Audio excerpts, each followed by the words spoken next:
تم جو دیتے ہو وہ تم نہیں دیتے، اگر سمجھو تو تمہیں تو دینے کی توفیق بھی تمہیں دینے والا دیتا ہے۔ زندگی ایک سفر ہے، مگر اکثر لوگ زندگی کو منزل سمجھ لیتے ہیں۔ قرآن کے ہوتے ہوئے انسان پریشان، یہی قصہ دیکھ کر خوش ہے شیطان۔ وہ انسان دکھ کے ویرانے سے کبھی نہیں نکل سکتا جس نے اپنی خوشی کے لیے کسی کی جھولی میں دکھ بھرے ہوں۔ اللہ تعالیٰ قرآن مجید میں فرماتا ہے، جو شخص رحمان کے ذکر سے آنکھیں موڑ لیتا ہے، ہم سزا کے طور پر اس پر ایک شیطان مسلط کر دیتے ہیں جو ہر وقت اس کے ساتھ جڑا رہتا ہے۔ خود محشر برپا کر کے کائنات کی بے زبان جانوں پر پھر خدا سے پوچھتے ہیں کہ یہ عذاب ہم پر کیوں آ گرتے ہیں۔ لوگ کیا کہیں گے، یہی فکر جینے نہیں دیتی تمام عمر، خدا کیا کہے گا، ہم آخر کیوں نہیں سوچتے ہیں۔ اس پر بھروسہ رکھو اور دعا کے لیے ہاتھ اٹھاؤ تو اس یقین سے اٹھاؤ کہ وہ سن رہا ہے۔ وہ تمہیں سنتا ہے ایسے جیسے ایک ماں اپنے بچے کی بات سنتی ہے، پورے دھیان اور مکمل توجہ سے، جیسے وہ 7 آسمانوں کے پار نہیں، بالکل تمہارے سامنے ہے۔ زندگی جسم اور جان کی موت سے پہلے کی سانس کا نام ہے۔ کبھی وقت کے ساتھ آگے بڑھتے رہنا تو کبھی ایک حادثے پر زندگی کا رک جانا، کبھی قبولیت کے انتظار میں آسمان کو تکتے رہنا، کبھی ہار کے سجدے میں گر جانا، کبھی میلوں کا سفر لمحوں میں طے کر لینا، کبھی لمحوں کا سفر کرتے ہوئے تھک جانا، کچھ مل جانا اور کچھ کھو دینا، کبھی ہنسنے لگنا اور کبھی رو دینا۔ اس نے تمہارا نصیب تمہارے لیے بہترین لکھا ہے، اور پھر تم اس کی محبت دیکھو، اس نے تمہیں دعا مانگنے کا موقع بھی دیا ہے۔ دعا مانگتے ہوئے تقدیر کو ہرگز ذہن میں نہ رکھیں کہ ایسا لکھا ہوگا تو مل جائے گا۔ اپنے ظرف نہیں بلکہ اللہ تعالیٰ کی شان کے مطابق مانگنا چاہیے۔ تقدیر کے سامنے ہم مجبور ہیں، تقدیر کا خالق تو مجبور نہیں۔ لوگوں کے پیچھے آنکھیں بند کر کے نہ چلیں کہ وہ آپ کو لے کر جہنم کے دروازے تک پہنچ جائیں اور آپ کو پھر بھی کچھ نظر نہ آئے۔ ملک الموت کے آنے سے پہلے بند آنکھیں کھول لیں، اللہ کے لیے اور اس کی رضا کے لیے۔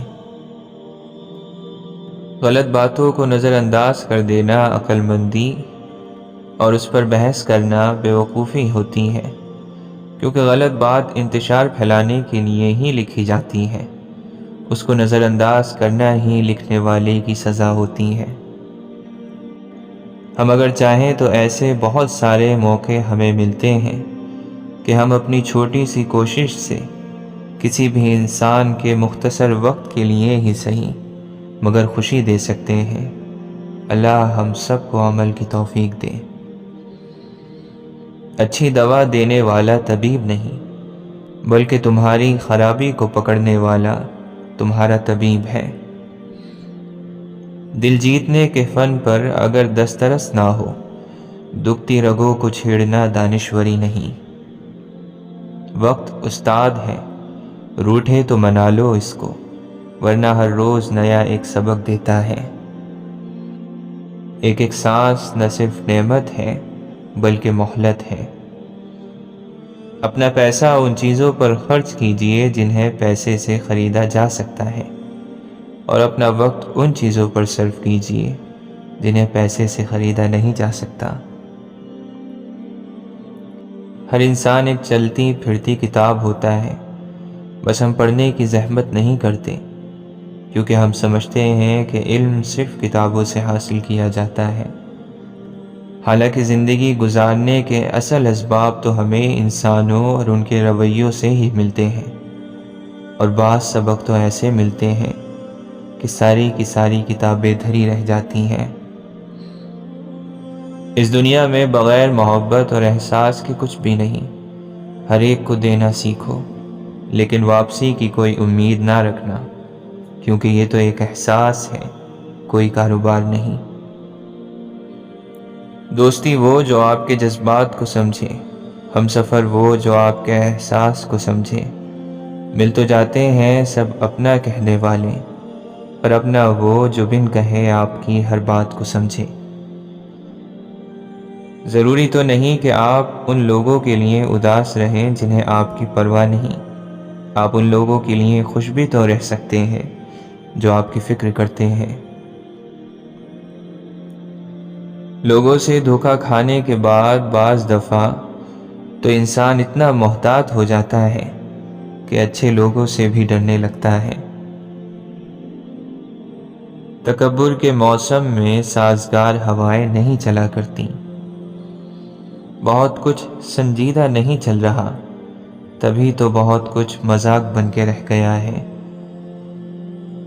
محبت ایسے ہے جیسے کوئی گونگا گڑ کھائے اور اس کا ذائقہ نہ بتا سکے۔ بے عقل لوگ ایک بڑا گناہ تب کرتے ہیں جب وہ کوئی بھی گناہ یہ سوچ کر کرتے ہیں کہ انہیں روکنے والا رب ہے۔ رب آ کر روکے گا تو وہ رک جائیں گے۔ ہم ظالم ہی تو ہیں کہ اپنی وقتی فائدے یا مزے کے لیے اپنے جسم کو جہنم کی آگ میں انگنت وقتوں کے لیے جلانے کو تیار ہیں۔ یہاں تو مسئلے حل ہو ہی جاتے ہیں، وہاں کیا کریں گے اگر ہمارا اعمال نامہ ہمارے بائیں ہاتھ میں دے دیا گیا تو؟ کوئی تجھ سے کچھ، کوئی کچھ مانگتا ہے، الہی میں تجھ سے طلبگار تیرا۔ دنیا آرام گاہ نہیں بلکہ امتحان گاہ ہے۔ اپنی دعاؤں پر کامل یقین رکھنا سیکھیں، کیونکہ یقین کے بغیر دعا ادھوری ہے۔ کامیابی کا راستہ آسان نہیں ہوتا۔ تم اگر سوچتے ہو کہ اللہ کے راستے پر کوئی آزمائش نہیں تو تم غلط ہو۔ ہمارا تعلق اللہ سے صرف ضرورت کے تحت نہ ہو، کسی کام کے ہو جانے یا کسی چیز کے مل جانے کی لالچ نہ ہو۔ شب کی تاریکیوں میں جب خدا کے سامنے بیٹھو تو بچوں کا طریقہ اپناؤ۔ بچہ روتا ہے اور پھر اپنی مراد پا کر رہتا ہے، مگر تم ہر بار شیطان کو شکست دینا، اور ایسے ہی تمہاری اپنے آپ سے کی ہوئی لڑائی تمہیں اللہ سے ملوا دے گی۔ پھر تمہارا کیا ہوا؟ صبر اور تمہارا اجر ایک دن تمہیں شکرانے کے نوافل میں گرا دے گا، بس یقین رکھو۔ اور سوچو، جس شخص نے اللہ کے ہر فیصلے پر سر جھکانا سیکھ لیا اور صبر کر لیا، اسے پھر دنیا کی کون سی چیز توڑ سکتی ہے؟ بس لوگوں کا ڈر ختم ہو جاتا ہے اور ان کی باتیں دکھ نہیں دیتی، کیونکہ تب دل یہ سوچ کر مطمئن ہو چکا ہوتا ہے کہ اللہ کافی ہے۔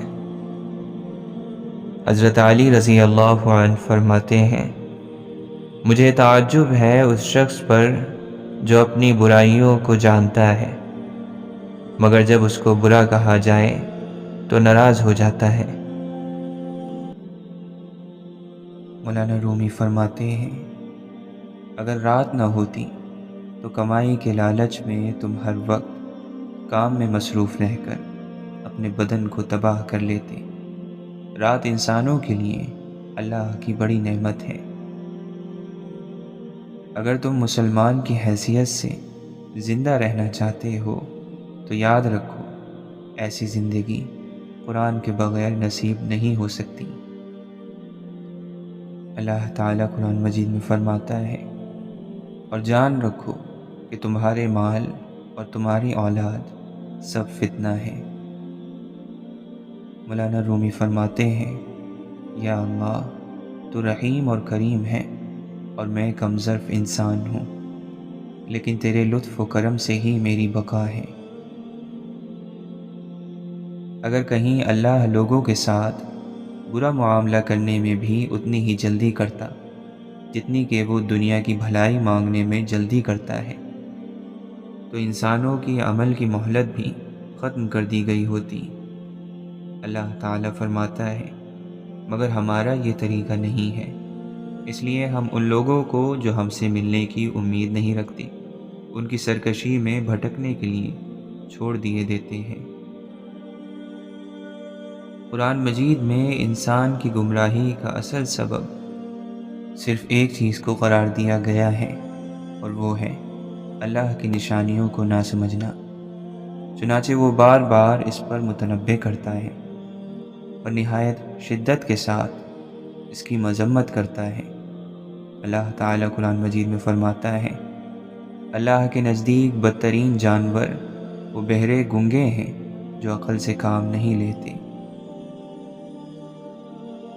بادشاہی صرف اللہ کا حق ہے، جس نے لوگوں کو پیدا کیا ہے، جو ان کی پرورش اور بالیدگی کا سامان کر رہا ہے، جس کے سہارے پر ان کی اور ساری دنیا کی ہستی قائم ہے، اور جس کے زبردست قانون کی گرفت میں کائنات کی ایک ایک چیز جکڑی ہوئی ہے۔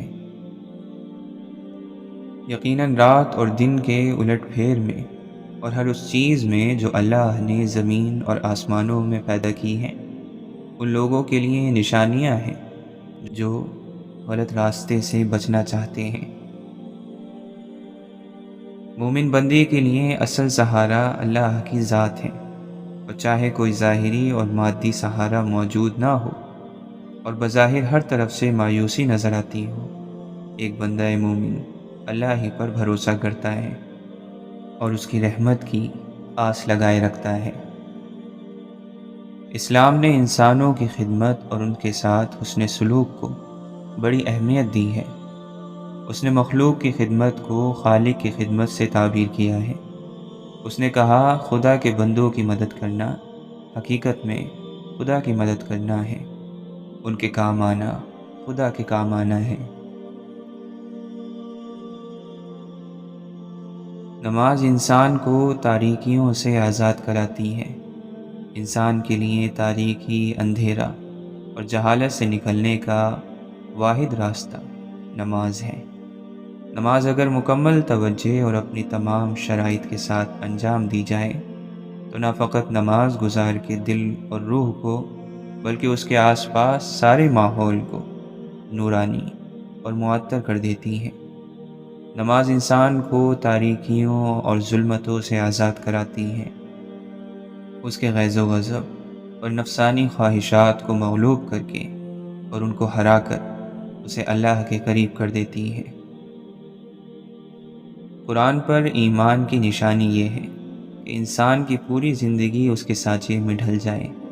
جو شخص اپنی زبان سے قرآن کو رہنما مانے اور کسی کام میں اس کی رہنمائی قبول نہ کرے، وہ قرآن کے ساتھ مذاق کرتا ہے۔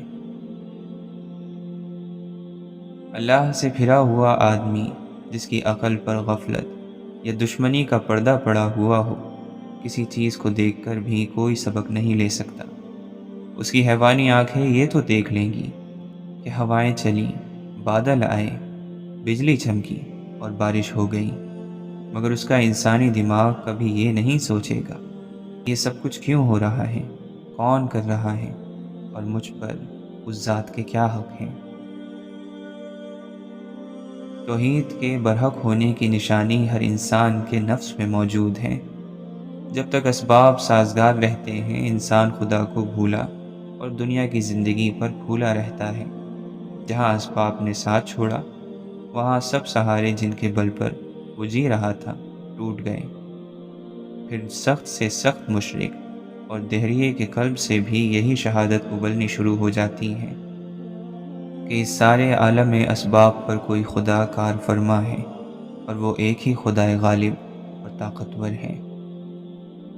اگر مال اور اولاد کی محبت انسان کے دل پر ضرورت سے زیادہ قابو پا لے تو گویا اس نے اپنے آپ کو اپنے ہاتھوں فتنے میں ڈال دیا۔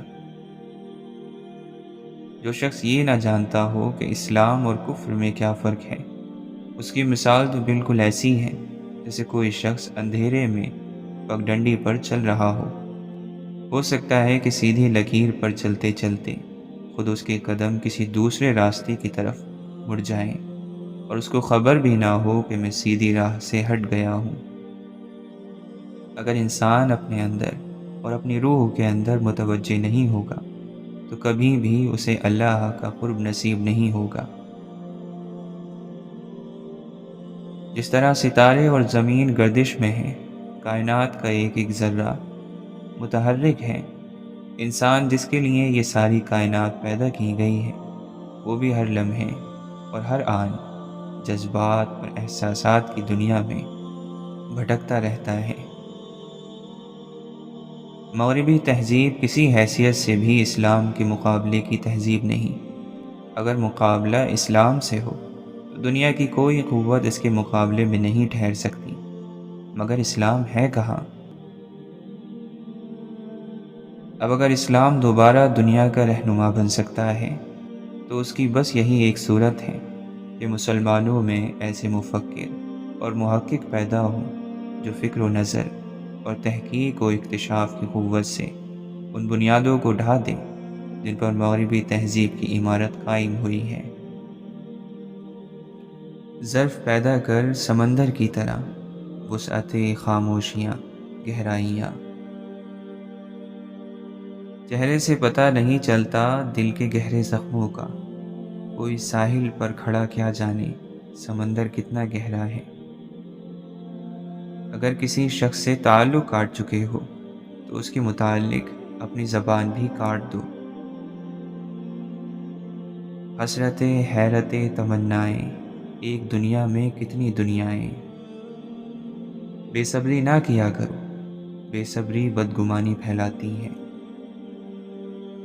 اللہ تعالیٰ قرآن مجید میں فرماتا ہے، اور اگر تجھ کو اللہ تعالیٰ کوئی تکلیف پہنچائے تو اس کا دور کرنے والا سوا اللہ تعالیٰ کے اور کوئی نہیں، اور اگر تجھ کو اللہ تعالیٰ کوئی نفع پہنچائے تو وہ ہر چیز پر پوری قدرت رکھنے والا ہے۔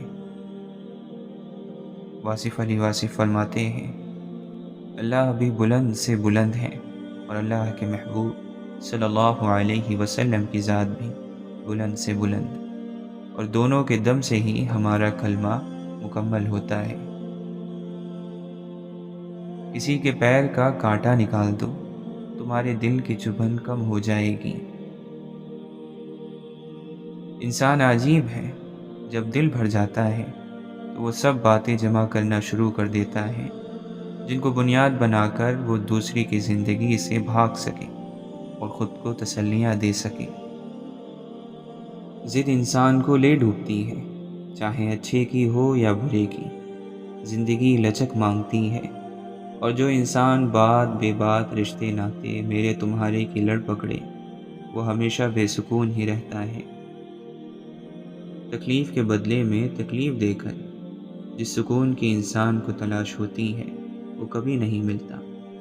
دل کو سکون معاف کرنے ہی سے آتا ہے۔ کچھ نہیں، کچھ بھی نہیں اگر تیرا کردار نہیں، تو فلاں ابن فلاں ہے یہ تو کوئی معیار نہیں۔ کم از کم اتنا علم ہر مسلمان بچے، بوڑھے اور جوان کو حاصل ہونا چاہیے کہ قرآن جس مقصد کے لیے اور جو تعلیم لے کر آیا ہے وہ ہمیں معلوم ہو۔ سخت سے سخت بیہودہ مخالفت کے جواب میں بھی آپ اللہ کی حدود سے کبھی آگے نہ بڑھنا۔ ہر لفظ جو آپ کی زبان یا قلم سے نکلے اس پر خوب سوچ لیں کہ وہ خلاف حق تو نہیں ہے، اور آپ اس کا حساب خدا کے ہاتھ دے سکیں گے یا نہیں۔ آپ کے مخالفین خدا سے ڈریں یا نہ ڈریں، بہرحال آپ کو خدا سے ڈرتے رہنا چاہیے۔ اللہ کے راستے میں کام کرنے والے لوگ ایسے ہونے چاہیے جو اتنا بڑا دل رکھتے ہو کہ لوگوں کی کمزوریوں سے چشم پوشی کر سکیں، قصوروں کو معاف کر سکیں، زیادتیوں سے درگزر کر سکیں اور اپنی ذات کے لیے بدلہ نہ لیں۔ نعمت ہے اللہ کا دین، نعمت ہے اللہ کا قرآن، نعمت ہے آسمانوں سے اتارا گیا علم، نعمت ہے دل کا سکون۔ یہ سب نعمت ہے، یہ جس کو دنیا میں مل گیا اس کو سمجھو سارے زمانے کی خیر مل گئی۔ اس کے دل کو سکون آ گیا، کیونکہ اس کے راستے آسان ہو گئے۔ کس راستے پر چلنا ہے اس کا انتخاب بھی آسان ہو گیا۔ ہم جب بھی کسی انسان یا عمل کو اللہ کی مرضی سے اوپر رکھیں گے، ہم پھر اسی کے ذریعے عذاب دیے جائیں گے۔ جب ہم اللہ کی مرضی کو سب سے اوپر رکھیں گے تو پھر اللہ تعالی ہمارا مددگار بن جائے گا۔ پھر وہ ہمارے لیے راستے نکالے گا اور ہمارے دل کو ان تمام گناہوں سے بے نیازی عطا کر دے گا۔ بندوں کا شکر زبانی بھی کیا جاتا ہے اور ان کا شکر اعمال کے ذریعے بھی کیا جاتا ہے۔ اگر کسی نے تحفہ دیا ہے تو اس کو جواباً تحفہ ضرور دیں۔